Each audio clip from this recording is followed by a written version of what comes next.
Kalkınay milletim kalkınış zaman, yör öňe ilm okuyup harman yadaman, bir el verip ağzı bir yaşa, hak hukuky almak zaman bul zaman. Beyik Tanrı'nın adı bilen salam ve hormatlarımı kalkınış sitici arkalı bütün ildeşlere ve kalkınış siticini izleyen arkadaşlara gönderiyorum.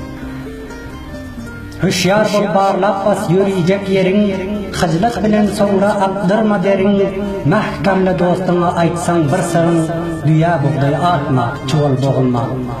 Ünkülerde mahkam din bilen iman, emma tazekiler gün günden yaman, özgür yol insandır, özgürmez zaman, adam ölmen dursa, bäbek doğulma.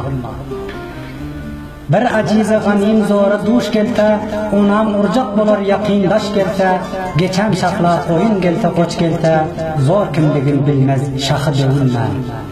Mağrur bolma halka ihtiram etkin, ad abray için nefsinin ütkün, miskin senem mudam özün kem tutkun, darak hasıl etmez aşağı eğilme.